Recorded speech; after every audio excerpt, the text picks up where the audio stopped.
All right, here we are. Welcome back. I hope you really liked the recap show. That was probably one of my favorite shows of the year, where we just broke down where everybody was after week 9, but now we're going into week 10, so we're moving on. We are filming this the exact moment after. Dude, back to back, man. We have already been filming for like an hour and 30 minutes because of some technical difficulties in the recap show. And and Zeb keeps screwing me by going out of town on the weekend, so we have to tape shows a little bit early. So I'm just exploring. So we're out in front of this week a little bit, taping a little early, but check it out. So far on the year, Dad commanding lead still in overall picks. I'm 81 and 53. Those are just straight up money line picks.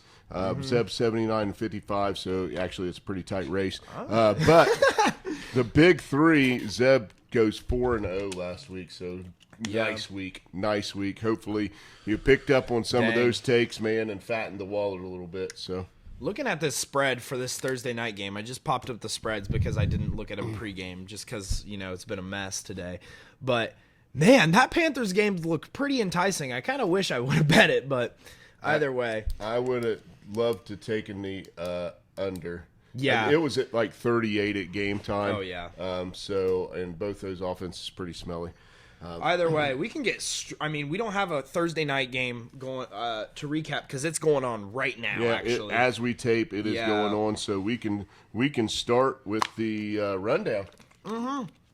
All right, starting off, we have across the pond We're Europe playing in Germany, Frankfurt, Germany again this week. Right? We have the Colts at the Patriots, but it's technically in Germany. I'll tell you what, the favorite thing about this game for me is waking up on Sunday morning and football being on. Other than that, I'm not really excited about this game at all, right? So anyway, Colts and Patriots. Man, the Patriots just don't have any mojo this year at all, man. I think Garner can do enough. Defense is good enough. They got the run game with Taylor. So I'm going to take the Colts. We're going to differentiate on game 1 because I'm actually going to take the Patriots 2-7. I say it every week and I'm wrong every week that it just doesn't seem like the Patriots. But I think this team, going across the pond, it kind of evens the ground just a little bit more. And while I think the Colts are a better team, I think this is going to be one of those times where it kind of doesn't make complete sense why the Patriots win, but they win. Do we need another pin? Because I don't have anything to write down. There you go, bud. Yeah. I'm sorry. I'm trying to write down spreads as we go. So. Oh, okay. But that's more important. I'll remember my picks. No, you got it. Right. I'll just do it at the end while we're talking. I can multitask. Either way, let's move on. Oh my, Packers at Steelers. Okay. So, the out of the division, the AFC North has proven to just be pretty formidable. And if you're playing them at their place, and I think the Packers are kind of poo. We just talked about a little bit of why on the recap show. It's young team. Very, very young team. Absolutely. First-year starters coming into Pittsburgh is usually a bad formula. I'm taking Steelers. Yeah, I'm going to take the Steelers as well. Even though, I hate Matt Canada, I think this is, like you said, a good game for them just because it's a first-year starter. The Packers' offense has been smelly, which helps their defense a lot. And I just think maybe this is the week where the Steelers' offense clicks a little bit. So I am going to take the Packers do have a good defense. So, they've been playing decent. They have been playing solid. In spite of their offense. So. All right. Next up, we're going to go with the Saints at the Vikings. Are we? Uh-huh. No, we're not. I thought that was one of our biggest to finish with. But that's like all right. Hey, again, I didn't write been it down. taping for like an hour and a half. So. Yeah. Titans at Buccaneers. My bad, bro. Titans at Buccaneers. These Buccaneers. You're telling me exactly why we didn't pick these games for our the Titans. The spread on this game is 1, bro. Yeah, I think it's a toss up for sure. When you think about it. Buccaneers have been on a slide, but rookie quarterbacks on the road, NFL. Will Levis played good first week. Buccaneers defense pretty decent. I'm going to take the more experienced. I'm going to take the more. You found a pin. Yeah. I'm going to take the more experienced quarterback here. I'm going to take Baker Mayfield at home and take the Buccaneers. Yeah, I think that's pretty dang smart. I'm going to actually agree with you on that one. I just think, like you just said, on the road, I don't think Will Levis is as good as his week 1 performance. I think Buccaneers being at home really helps them a lot. And overall, I just think the Buccaneers are a better team right now than the Titans. So just give me the Buccaneers, man. I agree with you. Yeah. I think they can stop the run. Derrick Henry's the biggest weapon, so whatever. So let's go. All right, next up is the Falcons at the Cardinals. Wow. Oh, my God. Wow. If that doesn't make you go, then... Woo, you're missing out, bud. Yeah, I'll just I can't pick. I know. So Kyler Murray's supposed to come back this week, right? I just cannot pick the Cardinals yet for any reason whatsoever. We'll see how they do, but they could win this game. Yeah, I think they could win this game, but I'm taking the Falcons. Tyler Heineke versus Kyler Murray. It's going to be very interesting. I think Kyler Murray's rusty, but I think he'll give kind of the spark the Cardinals will need to at least grab this one. I think the Cardinals are 1-7 right now. They're bad, but I think they still win like 2 more NFL games, and I think this is one of them, especially because the Falcons are kind of downsliding, and they're kind of a mess right now, and they're relying on Tyler Heineke as their savior. So I like Heineke. I do. He's a gamer, man. That's exactly the term I was going to use, man. Yeah. Just shows a lot of toughness when he gets in a game, and you can tell he's just laying his heart and soul out there trying to win a football game. Yeah. So I'm gonna stick with my Falcons, but I get where you're coming from with Kyler Murray coming back. All right. So next up, we're gonna have the greatest game. I am no exaggeration. The greatest game of all time. Giants at Cowboys. Cowboys. That's my description. Tommy DeVito versus Cowboys. I got it. I'm writing it down. Yep. That's it. That's the explanation. Cowboys at home against the Giants. Tommy DeVito. Danny DeVito, who's very short, not very good. He's doing some. I think he's doing like Jersey Mike commercials. You know what they always say? It's always sunny in Philadelphia, not so much in Dallas, buddy. Yeah. So no, I tell you what, if the Giants would happen to go in and win this game, I'm done with you, Dallas. I'm done with you. I won't pick you another time this rest of this year. So all right. Cowboys. Dak, come on, man. All right, Commanders at Seahawks. The Commies going to face the Noble Birds in Washington. This might be one of the tougher games. It's not an easy game. But you've got to have revamped that defense from a scheme standpoint with losing Sweat and Young. And I think that is going to hurt your run defense against Walker. I think they might actually be able to run the football a little bit. The Seahawks are 3-1 at home. I'm going to take the 12th man, Seahawks at home, to go to 6-3. They do that. Even though it's not always been pretty, they're keeping pace with the Niners. Yeah, no, I agree with you on that front. I think this is actually a counter game. So not only have the Commanders have a kind of power vacuum there at their edge spots, but I think this is a counter game. I think the Seahawks offense counters the Commanders defense very nicely. And I think that their defense literally takes exact advantage of passing offenses. And I think the Commanders are a passing offense. And I think Sam Howell's going to struggle because he gets sacked a lot. And that front seven has taken a step up for Seattle. And I think that secondary with Woolen and Witherspoon are great. Or not Witherspoon. Devon. Whatever. Either way. You can see a couple picks happening in this game for sure. Yeah, so either way, I'm going to take the Seahawks. I just think it's a counter game. Next up, Sunday Night Football. Now, keep in mind, all right, our first primetime... We're allowed to flex NFL, so... Yeah, first primetime game is the Panthers at the Bears. Okay, so already the major tank bowl. Yeah. So our they can't change Thursday night, but they can change Sunday night. I think they can flex this game. Oh, they can... their Sunday night game is the Jets at the Raiders.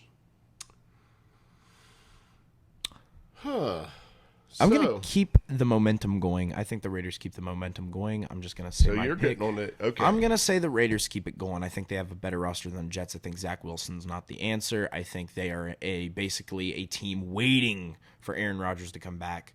And while that rookie QB, or even if Jimmy Garoppolo plays, whoever plays the QB position is going to struggle mightily against that Jets defense. I think they're going to be just good enough to beat them. So I'm going to take the Raiders. Jets looked crappy last week. Oh, they look terrible. I mean, they really look like a bunch of Spread garbage. on this game is 1, by the way. Yeah, Reasonably so. I can definitely see why.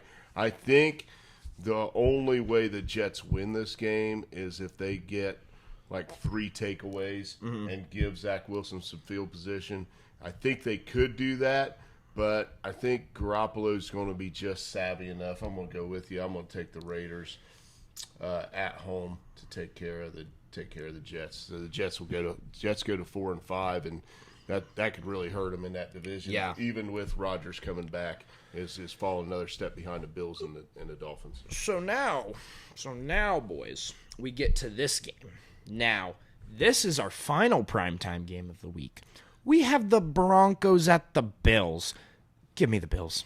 Yeah, and come on, man. And actually, man, this is a must-win for the Bills. I do think they will win. I think it's probably about a touchdown spread if I was going to guess it. Now the Broncos got the Chiefs, right? So they've proven they can beat an elite AFC team. I don't think they do it more than once in a season.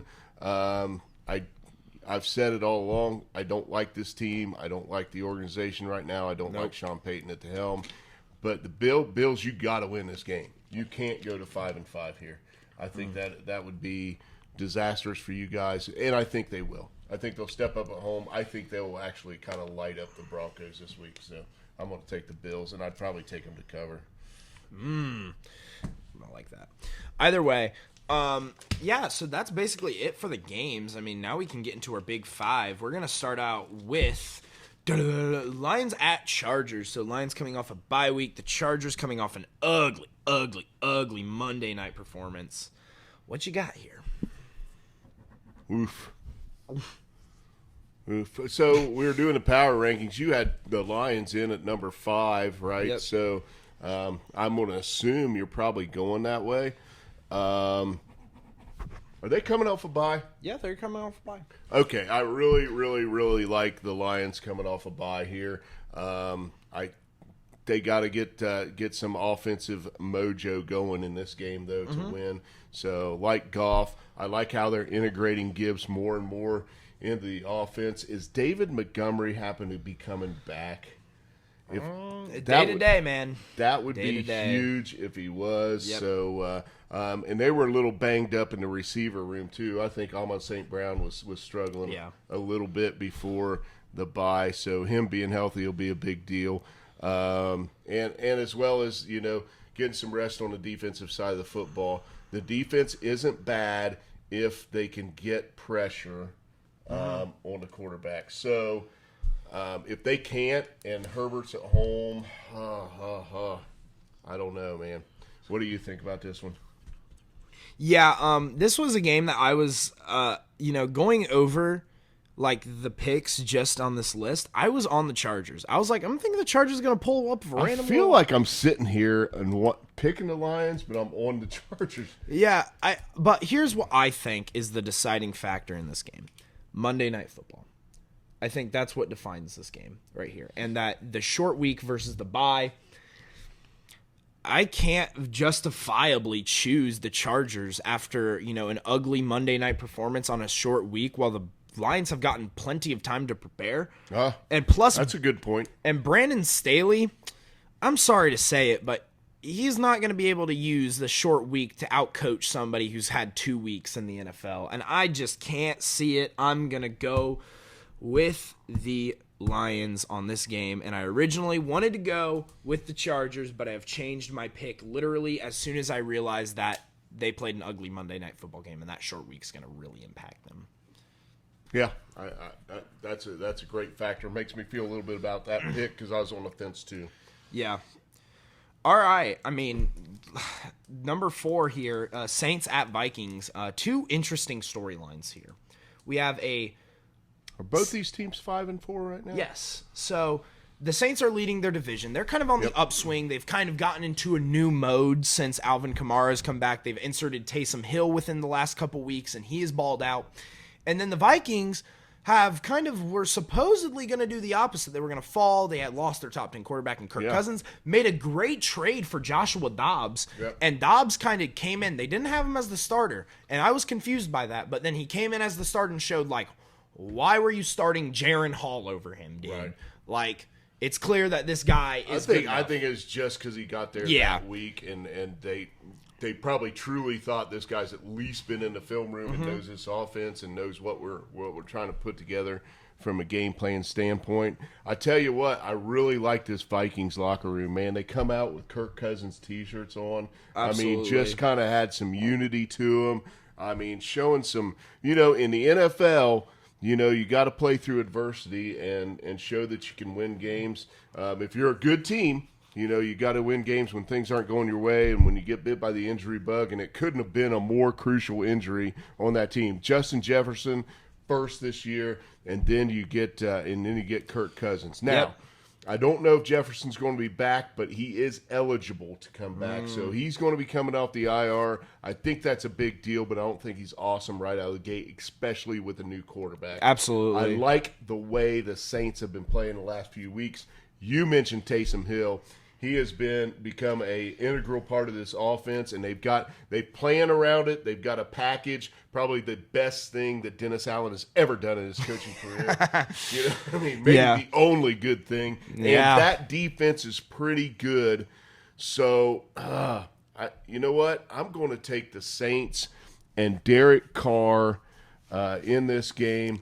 But I think it could be a really, really close game, and I'm really starting to like O'Connell as a coach. Yeah, what he did with that team last week with a new quarterback coming in, I like the Vikings, and they're on the upswing right now. But at the same time, man, those Saints have been playing good ever since Kamara's back, and that offense has looked like. I can't believe I didn't mention Kamara. They've just. That was kind of a turnaround. That was the main. I think just him as an offensive weapon has been huge. Two things, and we've mentioned both Kamara coming back and then the integration of Taysom Hill back into this. And I think offense. they just look like a whole different team than they did the first couple weeks. This defense has still remained solid. Vikings still have injury bug concerns, and I get they got a big old win last week, but let's be straight. That isn't necessarily who they even play last week. Who did they play? The Vikings played the Falcons. Yeah. So they played so it's not like they were beating an amazing team. The Saints team's a little bit better than the Falcons. Yeah.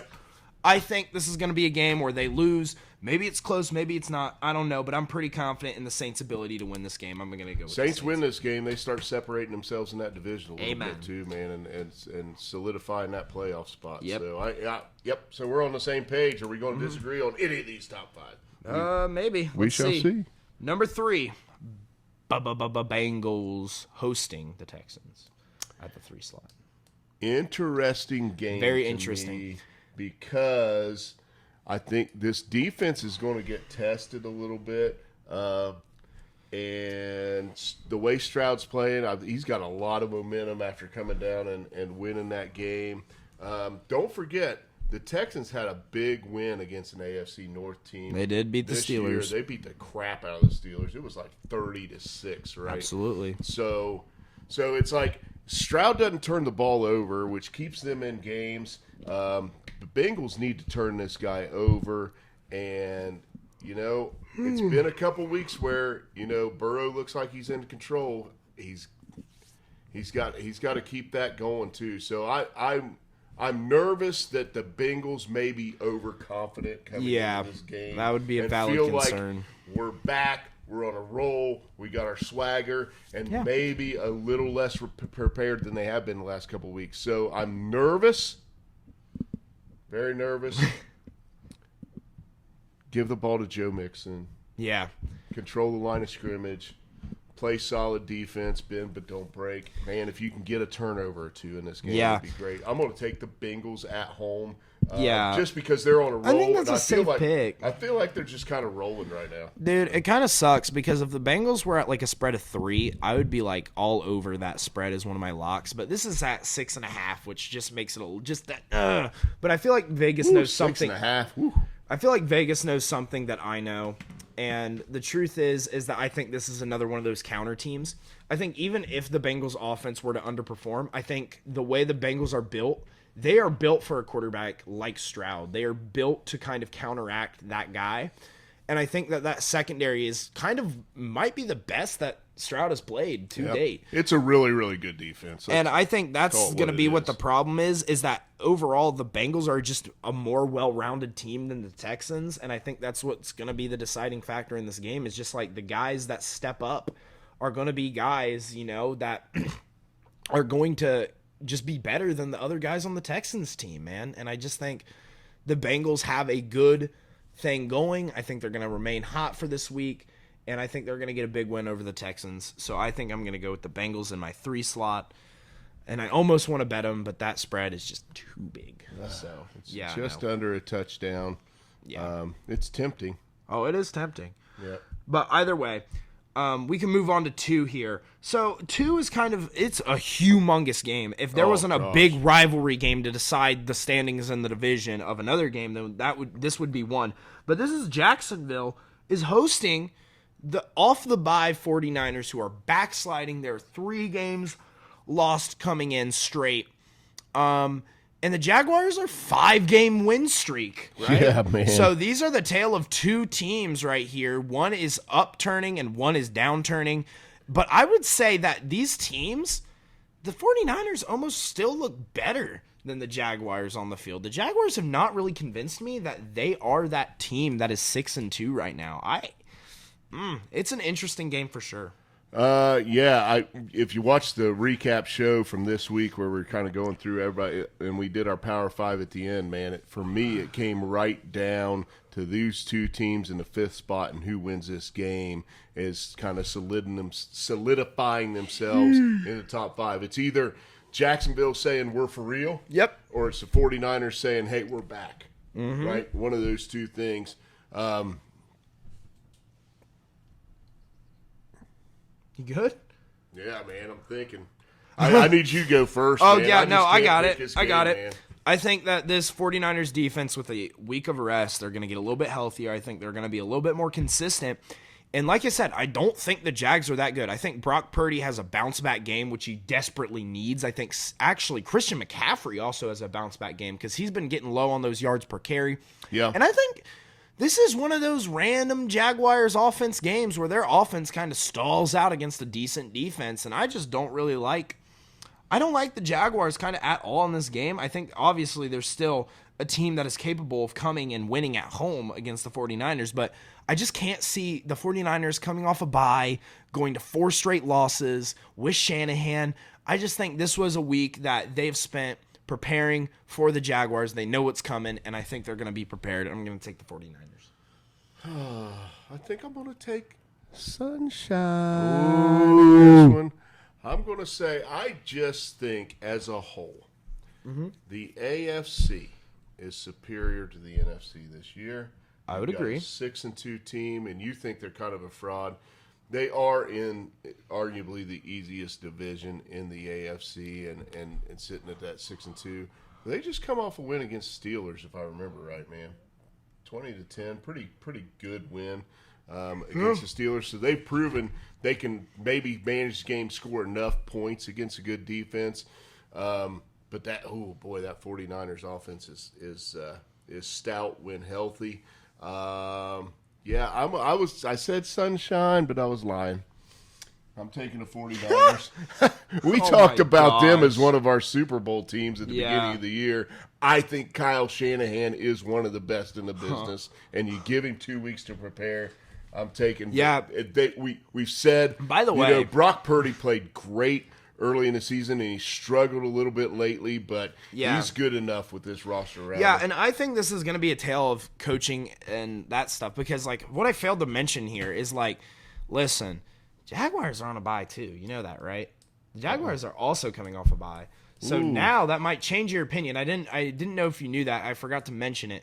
But I'm still going to go with the 49ers because I think the gap between Doug Peterson and Kyle Shanahan, he's going the Jaguars. Oh, he's changing his picks live. But they're both coming off bye weeks, but I think this is going to be a coaching difference. And even though the Jaguars are well rested, I don't think they were in particularly a spot where they needed the rest as much as the 49ers did, and the 49ers have looked better this season. I love teams coming off the bye, and they're at home, man. I love that. Don't have to travel East Coast to West Coast, man. Throw the 49ers off a little bit. Very, very tight, exciting game. Yeah. Yep. Sunshine. All right. Finally, we get to waffling back and forth, man. I had just a range of emotions I know. in my head over that Dude, game. these games are tough, man. This is another tough week, and I know we say that commonly on this show because, I mean, it's just the NFL's tough, dude. Especially this year with how much parity we've had. Woo. Anyway, our number one game of the week is an AFC. It has to be. It has to be. It's an AFC North showdown, so you know it's going to be Nasty. bloody in the trenches. It's going to be Nasty. dirty. It's going to be filthy. if- you know- Two defenses are elite. Yeah. The Browns are traveling to Baltimore, Yeah. the city of poor people. And you talk And about playing the Ravens. You talk about earlier the Steelers and the Ravens. I think it was in our recap show, and how those are just nasty battles. You talk about hatred though from a fan base. Everybody in the to AFC another. North just hates the Steelers and the Ravens, man. Yeah, like but it's just the everyone. Browns, especially hate the Ravens. I mean, I'll tell you what, man. I mean, you'd be. they stole their franchise, right? Yeah. You know what I mean? I mean this is ugly. This is your chance, Cleveland. Oh yeah. You got your $250 million man. You got your defense. Your chance to go Got in. the masseuses on and call. You can say you're legit this year if you go into Baltimore. Oh, and get this dude. done. Yeah, I mean, this is gonna come down, and I this think is my opinion. yeah. This game centers on one guy. It's Deshaun Watson. Because this is not even just a Oh, I rivalry agree. between Ravens and Browns. You want to dig deeper, and I'm a Louisville fan, so I know. You want to dig deeper into this rivalry. Deshaun Watson versus Lamar Jackson, Louisville versus Clemson. The game that kind of put Lamar on the map. Louisville barely lost against Clemson that game. Wow. But at the end of the day, Going back in time. these are two elite defenses. These are arguably two of the best defenses in the NFL. Might even be 1 and 2, depending on what you value in a defense. And they're coming at each other and they're clashing. But here's the difference is the offenses are way different. The Cleveland agree. offense has completely struggled all year. The Ravens offense has flourished in this Tom Brady-esque kind of, slow down the game. But can they do that right now against the Browns? And here's another key is if they can't do that, are the Browns going to be able to limit Lamar Jackson on the scramble as well? I think Ravens way better running game in my opinion between Lamar and Edwards or whoever they plug into the backfield. They do a good job running the football. And if I say Zay Flowers, Mark Andrews, and OBJ versus is it Ford, Hunt in the backfield. Hunt, Amari Cooper. who's playing pretty well for him, and Njoku, who's a good tight end. Elijah Moore. Not Mark Andrews. Elijah Moore, not OBJ, right? Can they compete? Can they go over there and compete in this game? Yeah. From what I've seen out of the Ravens so far this year, though, they are better on the offensive side of the football and significantly better. They have played the best consistently on both sides of the football of any team in the league. And they're at home. Gosh, they get this dub, man.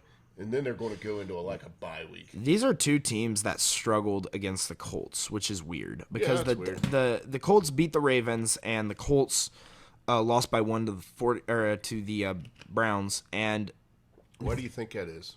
I don't know.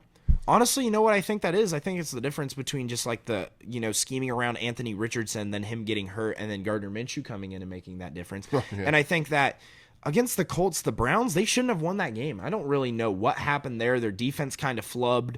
Obviously, their offense has been pretty bad with P.J. Walker at the helm when it's not Deshaun Watson. And Deshaun Watson isn't great, but he has been better than P.J. Walker.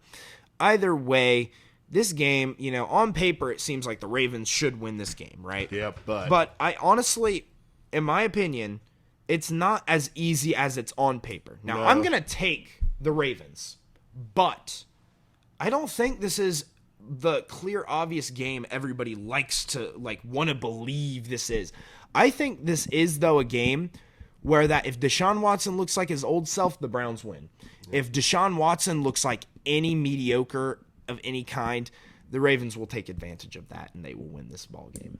and I think he's going to look kind of average. So I think you made every Cleveland fan that listens to this show very, very, very happy because you do not get Cleveland Browns games right. Oh, yeah, that's true. Yeah, so they have to be thrilled. Woo!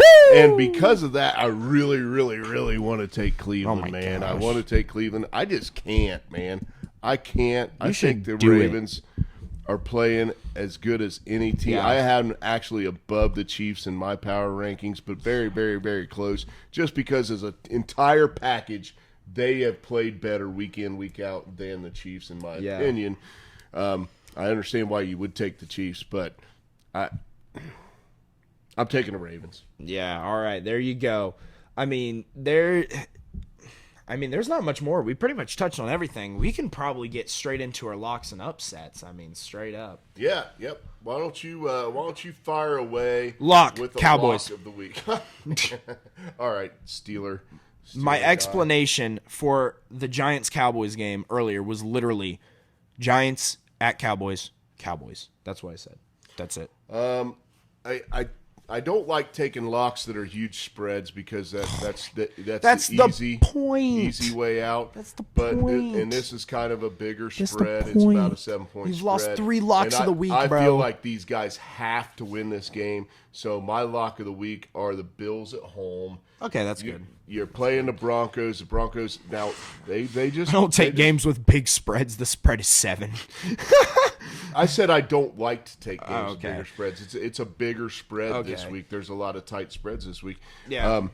But and the reason I just even want to take it to talk about it is Bills. You have to win this game. Yeah, that's true. So so they're my lock. All right. My upset of the week, it was originally going to be the Chargers. I changed it to the Lions halfway through the show. So I'm going to go with the Cardinals over the Falcons. Kind of just not an expected outcome.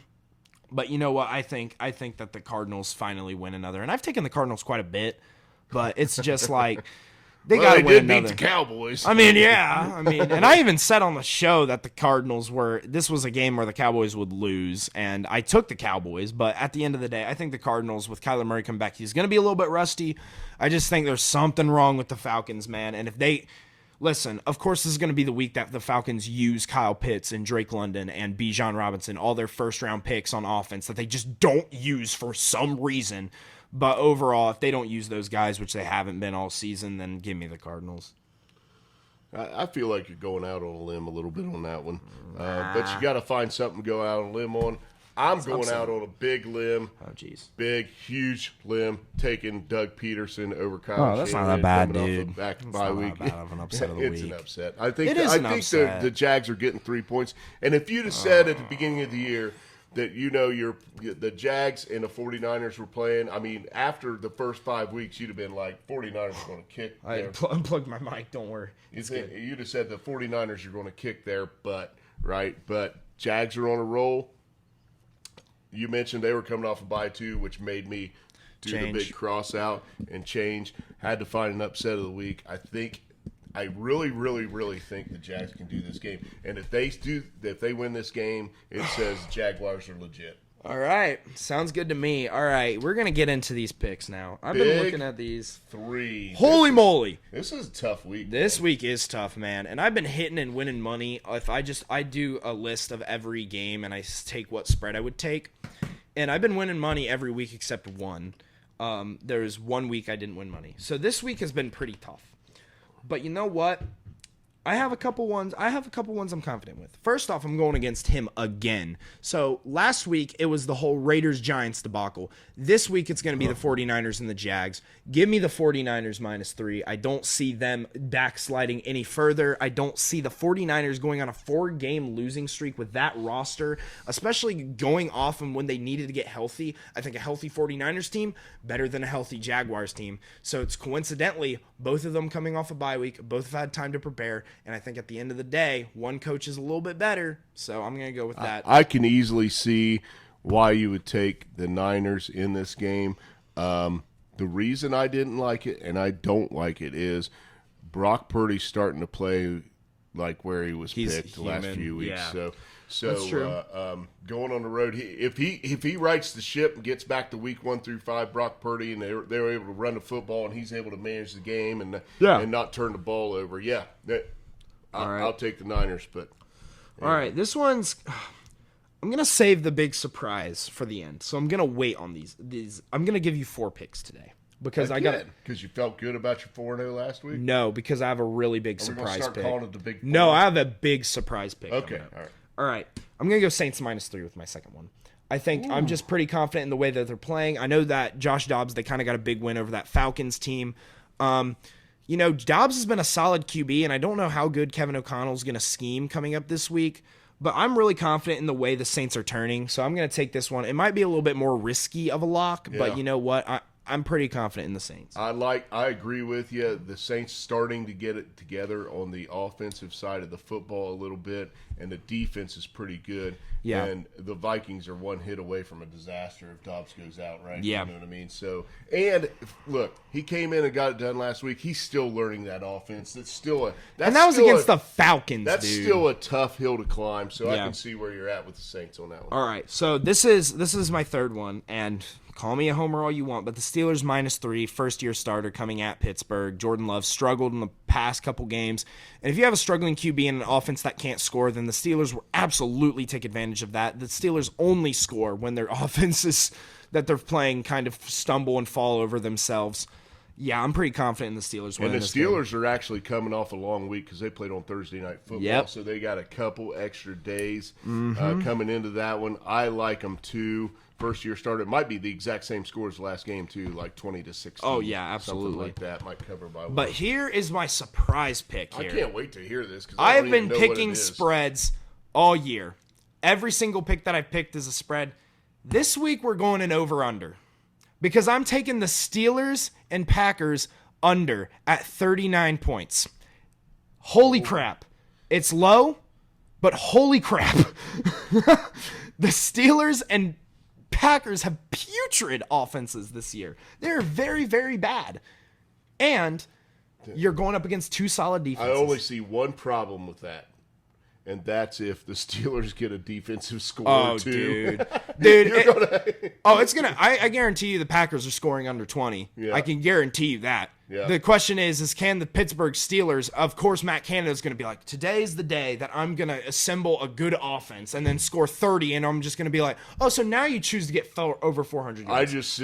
I can picture it now, Jordan Love's head bouncing off the turf. TJ Watt standing up, starting to flex, but the ball bounces up there too, and he just takes it and runs the other way, right? I can just picture this in my head, and then I can say, all you guys. I do want to make a statement, though. If, I am still going to take this under. I'm pretty confident. I like it. Even if the Steelers might score 26 and the Packers might score 10, honestly. That might be something that happens. Yeah, I really like it around the 36-point mark. Yeah, so either way, I will say this. I'm redacting my statement from way long shows ago that I'm going to not wear Steelers stuff until Matt Canada's fired. There is one condition under which I put back on the Steelers stuff, and my dad knows I haven't wore a single Steelers thing. Not a stitch. Not even a jersey. I haven't wore a hat. I haven't wore a shirt.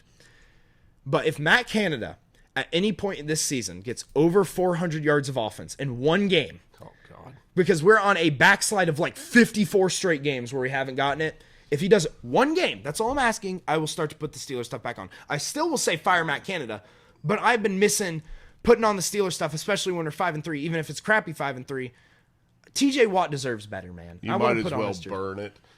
Because they aren't getting 4. Oh, they're not against anybody. But hey, once Matt Canada gets fired, we might make a show like the next day of me just celebrating wearing all my Steelers threads, right? Yep. So either way, I'm taking the Steelers. We've been on the camera for about 2 hours tonight, so we'll drop this show. This show probably drops Saturday morning. Check us out, like, share, subscribe, and comment. And do not forget we are on Spotify as well. So check us out. Thanks for all the support. We'll see you next week.